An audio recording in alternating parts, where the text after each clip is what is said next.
Les raisons de notre présence au Mali sont multiples, mais je citerai entre autres. D'abord, c'est pour adresser nos remerciements à son Excellence le Président de la Transition et au vaillant peuple malien, suivi de nos félicitations pour avoir fait de la devise du Mali une réalité. Un peuple, un but, une foi. Vous comprendrez de quoi je parle. C'est une occasion pour commencer la pacification du Sahel de façon générale. Je disais tout à l'heure remerciements parce que nous nous rappelons que le Mali avait déjà le 31 juillet, à travers une déclaration, marqué son désaccord face à toute agression contre la République sœur du Niger. Pour cela, nous ne pouvons que être reconnaissants et signifier de vive voix nos remerciements au président de la transition, son Excellence Assimi Goïta, et au vaillant peuple malien qui a fait preuve de résilience.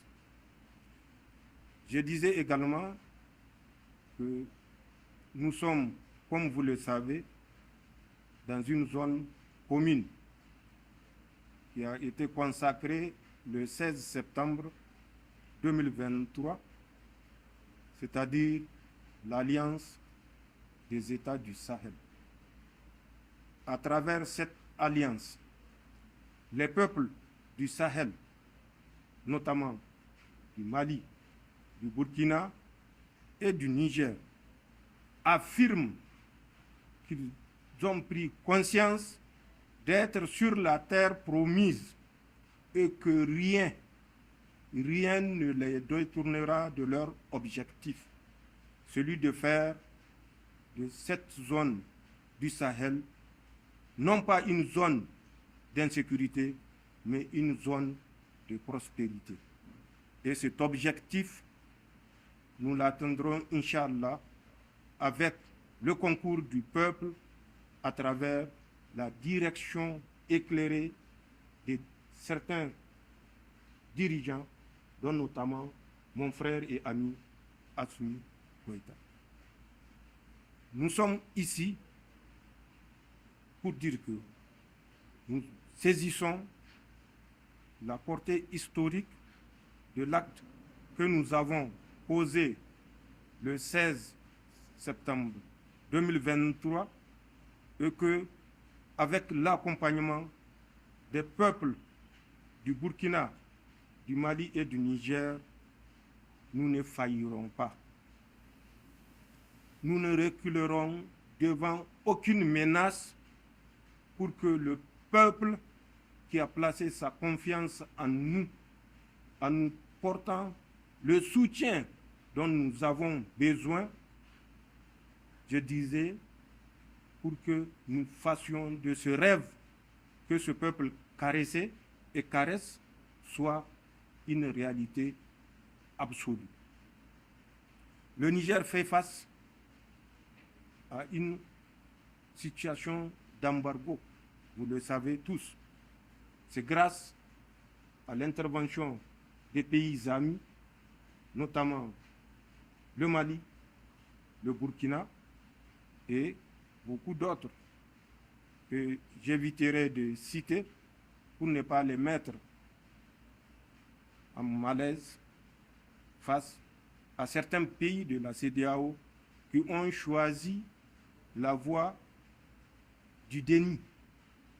Le déni de notre souveraineté, le déni de notre indépendance et le déni de notre capacité à choisir par nous-mêmes ce qui est bien pour nos peuples.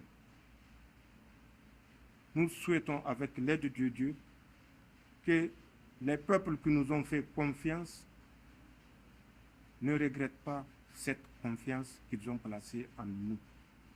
Mais nous pouvons assurer que nous ferons tout, je dis bien tout, pour répondre aux attentes des peuples de l'Alliance des États du Sahel.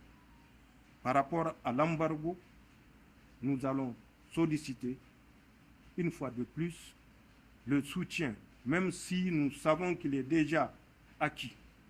Mais nous voulons le renouveler de vive voix, le soutien du Mali, du Burkina et des autres pays pour que cet embargo soit levé. Il paraîtrait que l'objectif de l'embargo était d'exercer une pression sur les autorités, mais c'est sans tenir compte du fait que c'est plutôt le peuple qui souffre.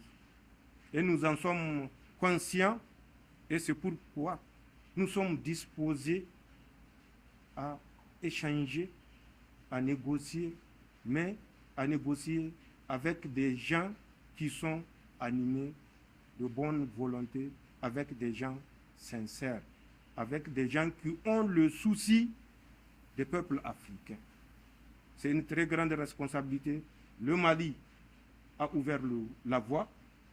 Le peuple africain compte sur nous. Je disais africain, pas sahélien.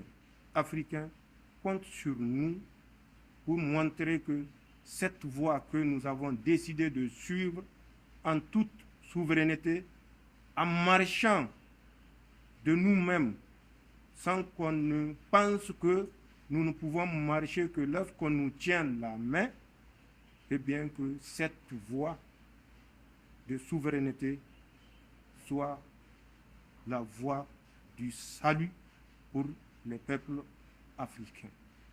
C'est ça l'objectif de ma visite et c'est ce que j'ai une fois de plus réitéré à son Excellence pour que le Mali, comme il l'a fait, soit aux côtés du Niger en tout temps, pour le bien de nos peuples. Et remercier une fois de plus le peuple malien résilient, digne et souverain. Voilà le motif pour lequel je suis parmi vous. La grande décision prise à Bamako a été déjà une décision prise avant que nous ne soyons à Bamako. C'est le soutien et la détermination des autorités et du peuple malien à cheminer avec les autorités, auprès des autorités et du peuple nigérien. Et ça, quels que soient les obstacles. Et ça nous réconforte de savoir que nous pouvons, quels que soient les obstacles, compter sur le soutien du Mali, qui de reste n'était pas une surprise pour nous, ni une découverte.